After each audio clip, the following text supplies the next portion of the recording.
Welcome to New York's #2 sports show. The Rangers survive and defeat the Chicago Blackhawks 4-3 in overtime, but it really wasn't a win that had you feeling good at all. They're up 3-1 with less than 7 minutes left. To be exact, there were 6 minutes and 23 seconds left where the Blackhawks cut the lead to 3-2, and then with the goalie pulled, they tie it up with 1 minute and 2 seconds remaining. And then Mika Zibanejad, who really needed that goal, gets the game-winning goal in overtime. I didn't think he played well at all. In fact, now this will count as an even-strength goal, his 8th of the season. But really, when you think about it, he also scored an overtime winning goal 3-on-3 versus Winnipeg. So he actually only has, I think, 6 5-on-5 goals this season. So, and Zibanejad, he wasn't exactly excited, even though he scored the game-winning goal. It was a very subdued reaction from the team. Igor Shesterkin played tonight, and it's too bad because really he played fine. He really didn't play bad. I can't blame him much for the goals. I mean, but still, you give up 3 goals, and so it doesn't look good on the stat sheet. But it's too bad that he can't even really come out of the game feeling great. But it was more of a team issue in this one. And this game reminded me of the San Jose Sharks game where they had a 2-0 lead going into the third, and they lost that one in overtime. So Chicago is the worst team in the league. Connor Bedard has been out of the lineup for a few weeks now, so they don't even have their best, most offensively skilled player. And the Rangers just took their foot off the gas, and that's been a problem with this team over and over again. I mean, the third period, Chicago was better. I mean, they outshot the Rangers 12-3. I thought even at points in the second period weren't great.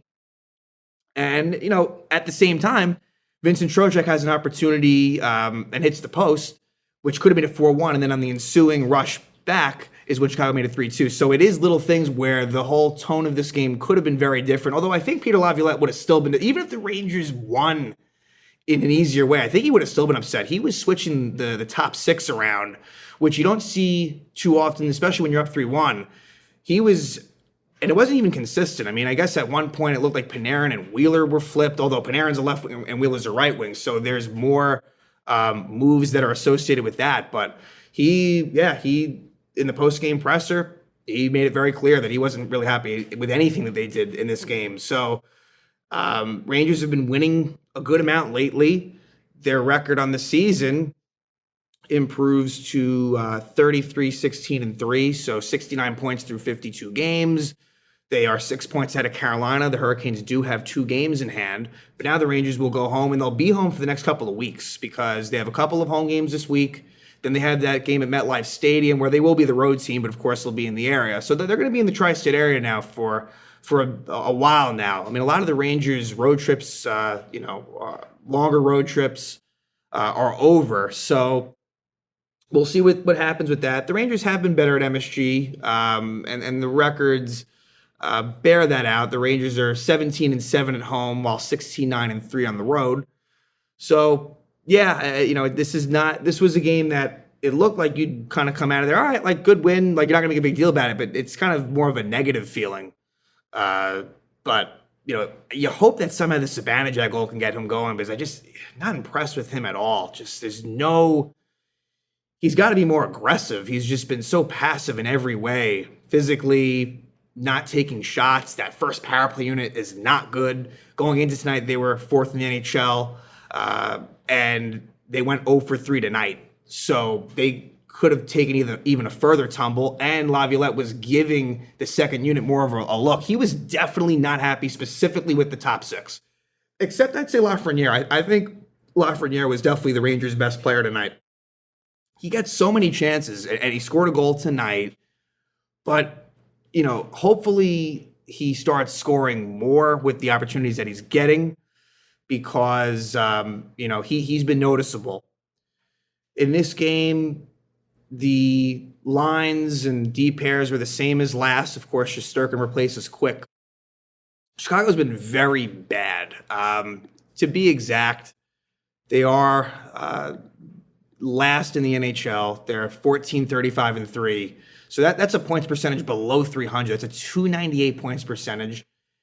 What's crazy is this was a home game for Chicago. On the road, they're 423-1.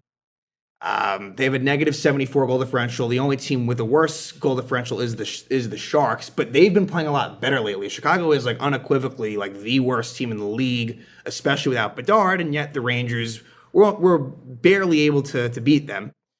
But anyway, Chicago jumps out to a quick lead. So you're thinking, as far as just Sturkin goes and how he's, what he must be thinking. Chicago scores 2:39 in, and it's a goal by Alex Vlasic, his second goal of the season. And it was a pretty good shot. I'm not sure if Igor saw it. There was a screen in front, but, just you're thinking, like, here we go again. But the Rangers were able to get a quick response at 4:49. Lafreniere scores his 14th goal of the season from Miller and Panarin. And this is a nice passing play. Panarin finds Miller, quick pass to Lafreniere, and there was nothing that Peter Mrazek could do about it. And then at 6:16, they score again, and this time it's Kreider with his 24th goal of the season from Fox and Lindgren. Just a great play by Fox, great patience, and he's able to find Kreider with just an easy tap-in goal. So we're starting to see some more good things, I think, from Adam Fox as far as him being dangerous in the offensive zone. And, it seems like things are coming together for him just a little bit more. And the Rangers take a 2-1 lead there. Then you get a slew of penalties. At 8:15, Tyler Johnson hooks Alexis Lafreniere. Rangers power play doesn't score. Then Seth Jones high sticks Barclay Goodrow at 11:49. They don't score again. And then at 16:46, matching minors to Nick Foligno and Igor Shesterkin. So Rangers are probably lucky to come out of that only 4-on-4. Igor was kind of more of the aggressor. I mean, Foligno probably, the reason why Igor was pissed was because Foligno kept on chopping away at him while the whistle was blown. So they both are called for penalties. No scoring comes of that. And so the Rangers have a 2-1 lead coming out of the first period. We go to the second. And in the second,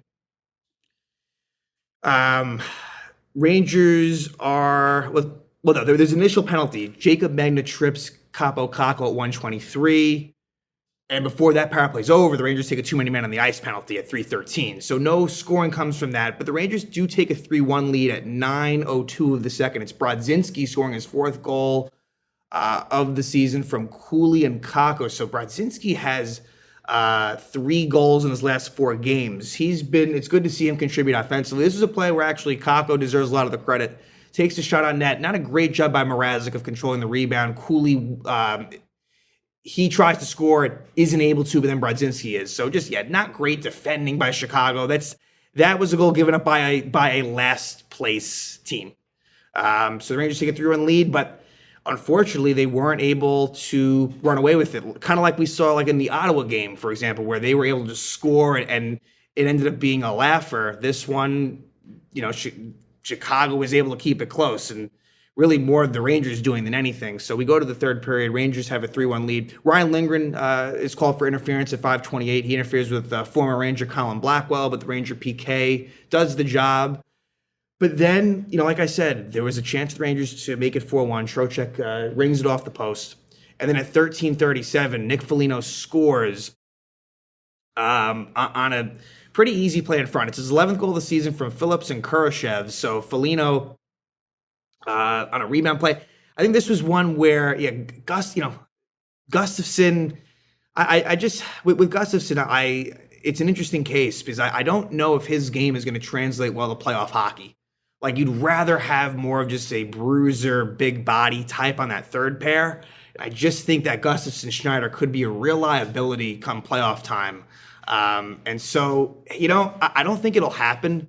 But here's the thing, Gustafsson, he's not even on the second power play unit anymore. That's true. But so, as much as you need defensemen, you have to be like open, I don't think it'll happen, but the idea of trading, because you could probably get a little something for Gustafsson, nothing crazy, but I just think that like there's a better fit there. I mean, he is a very good top 6 defenseman, and I'm not suggesting that you should get rid of him, but it's just, I don't know.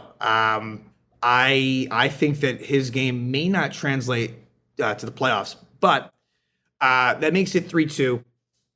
And then, Rangers, it looked like, maybe they're going to, finish this off. I know Pitlick beat out an icing call when the goalie was pulled for Chicago, but then they go down the ice. And so I guess it was a combination of the fourth line, and maybe, I think I saw Zibanejad out there, so there might have been a little bit of a line change. But ultimately, Jason Dickinson scores his 16th goal of the season, and it's a goal that's deflected from the point, a shot by Seth Jones, and then another assist to Kurashev. So I wish that Keandre Miller was a little bit tighter on Dickinson, so he didn't allow for the easy tip in, but the Blackhawks tied up 3-3, and we go to overtime. And luckily, the Rangers, who've been very good in 3-on-3, so have the Blackhawks. I'm sure part of that is because of Bedard, but the Rangers are able to eventually get the game-winning goal, and it's Mika Zibanejad with the 16th goal of the season from Kreider and Fox. The Blackhawk player was down in the Rangers zone, so that caused a little bit of a 3-on-2. Nice patience by Kreider to find Zibanejad, and he is able to score, which I just hope that this somehow gets him going because, to only have 16 goals, that in itself is not great. But then, like, when you look deeper into it and just the lack of even strength scoring, and I'll say this, it's interesting. His plus minus, I think, is still is one of the best on the team.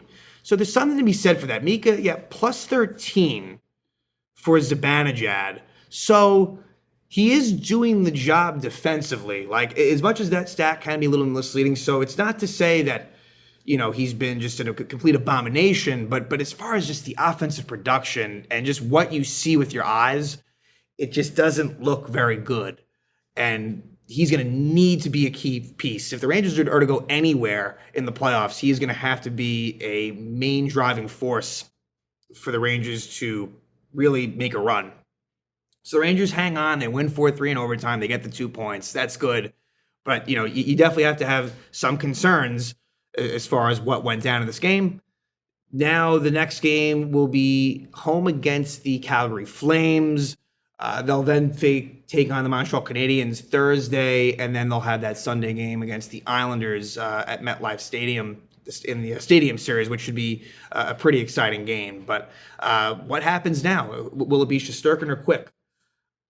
Your guess is as good as mine. I really couldn't say. I guess if I had to make a prediction, I would say that it's probably Igor versus Calgary. I think, but you can't just push Quick to the side. So ultimately what I think happens is between the next two games, Calgary and Montreal, I think that they'll split those games.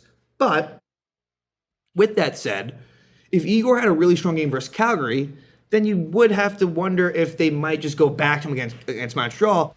But then my thinking is, everything being equal, I think that they would want to have Shesterkin play in that Stadium Series game against Sorokin, as of now.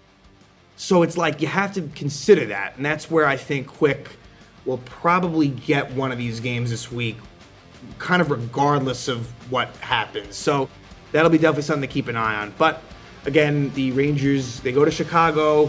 It wasn't pretty. It was kind of bad, but they're able to get the 4-3 win in overtime against the Blackhawks.